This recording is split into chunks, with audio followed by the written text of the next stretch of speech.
Pain, légumes, volailles, fruits, les petits Amiénois sont gâtés. Depuis près de 10 ans, ils ont droit à du bio à chaque repas. 25% aujourd'hui, l'objectif est d'arriver à 40% en 2020, c'est presque demain. Ça coûte un petit peu plus cher.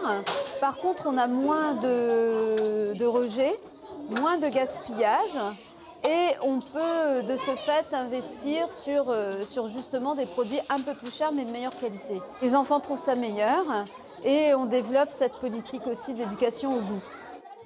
À Ornois-le-Bourg, les 48 résidents de l'EHPAD vivent dans ces logements individuels en compagnie d'animaux de la ferme. Si les repas sont faits maison, le bio, lui, n'a pas encore droit de cuisine. Et ce n'est pas un manque de volonté. L'EHPAD et 7 autres établissements du secteur se sont groupés pour les achats, mais le compte n'y est pas. On est en milieu rural, on a des résidents qui ont beaucoup eu des jardins et qui ont été habitués à manger des légumes et des fruits qui ont du goût. On a déjà commencé à regarder et on est à peu près, selon les produits, entre 25 et 30% plus cher.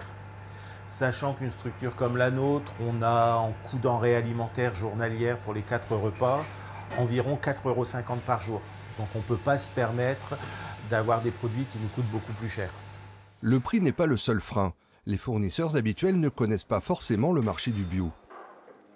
On a mis en place il y a quelques années une structure d'approvisionnement qui s'appelle Bio d'ici d'abord pour pallier à cet éclatement de la production et faire en sorte que les producteurs soient regroupés pour approvisionner sur tout le territoire.